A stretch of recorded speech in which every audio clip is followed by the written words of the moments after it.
If you're a fan of 2D shoot-em-ups, then chances are that you have a favorite developer.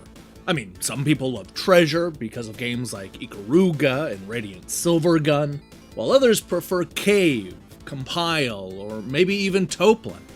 Lately, I've fallen in love with a relatively young shoot-em-up developer named Panda Indie Studio, which burst onto the scene with games like Red Death, Void Gore, and Null Drifter.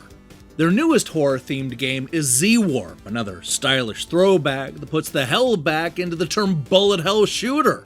Is this Panda's best effort yet? Find out now when I review the exciting new game, Z-Warp.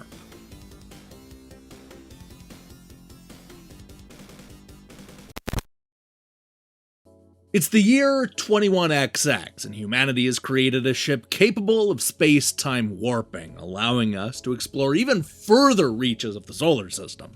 Unfortunately, it's immediately lost the unknown depths of space, with little more than a distress signal left to remind us that it ever existed. Now it's up to the most accomplished pilot of the Z Division fighter jet to locate the experimental ship and bring back the black box for investigation. What they don't know is that they're headed straight into the alien's heart, as well as its head, arteries, and stomach. This is the kind of vertical shoot-'em-up that knows that more than anything else, you want to feel powerful. And let me tell you, right from the moment you hold that fire button down and see that epic alien-killing beam shooting from your ship, you definitely feel powerful. What's cool is how Z-Warp gives you the option to either use the Mega Beam by holding down the button, or you can just tap the button to perform a useful spread shot. There are reasons to use both attacks, especially when it comes to dodging the enemy fire. You'll quickly find that the giant beam will significantly slow down your ship, which could be a good or a bad thing depending on the situation. The other thing you need to know is that a lot of the gameplay revolves around a killer bomb that you can drop that'll destroy everything within a small radius. What I love about this bomb is that it's unlimited. Okay, sure, there's a cooldown window, and the longer you wait, the bigger that radius is gonna be, but on the other hand, you'll never actually run out of bombs, and that's a good thing. This is how you'll cut through the relentless enemy fire, giving the player a fair chance against the bullet hell onslaught. I like how the game forces you to use the bombs frequently and strategically.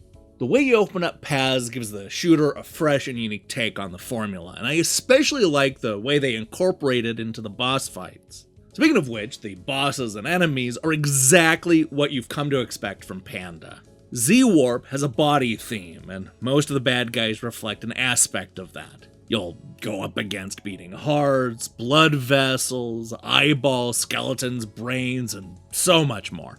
While I suppose a lot of this could be considered horror, Z-Warp is a lot less gory and gruesome than what we've come to expect from Panda's previous shooters. That said, they're no less creative. Now, when it comes to game modes, Z-Warp is fairly bare bones. You can play through the game on the easy, medium, and hardcore difficulties, or you can check out the endless mode, where the game just keeps getting tougher and tougher the longer you survive. While it's certainly still challenging on easy, I would say that the bomb makes the game a lot more accessible for new and casual shoot-'em-up fans. Each difficulty does a good job at getting you prepared for the next challenge, and I found learning the levels and mastering the game to be both satisfying and rewarding. By repeating the process and making multiple shoot-'em-ups, Panda has really honed their craft and balanced the game in ways that a lot of other developers might not even think of. You can definitely see them getting better and better with each new release, which makes me excited to see what comes next. That said, I do wish that the stages were longer and maybe more involved than they actually are. I've had this complaint about some of Panda's past games too. They can sometimes feel like they're in a rush to get to the boss fight, where I would have preferred them to slow down and let me see more of the level. It's especially annoying in this game because Panda flirts with some puzzle elements in some of the stages. It would have been fun to flesh out some of these ideas in longer and more drawn-out levels. Even by shoot-'em-up standards, this is a short one. On the other hand, it's only $7, so the short length is a little bit easier to swallow. Look, even if I would have preferred longer levels and more modes, Z-Warp is easy to recommend because it looks great and is fun to play. I love the art style and the pixel characters on display here, and the atmospheric levels do a great job of setting the mood. This is what Panda does best, and they do not disappoint. The gorgeous throwback visuals are only second to the fun and always exciting gameplay. Between the massive beam you shoot and the unlimited bombs you drop, it's impossible to not feel powerful while playing this game, especially when you're successfully weaving in and out of hundreds of bullets on screen. This is yet another great game from Panda, one of my all-time favorite shoot-'em-up makers.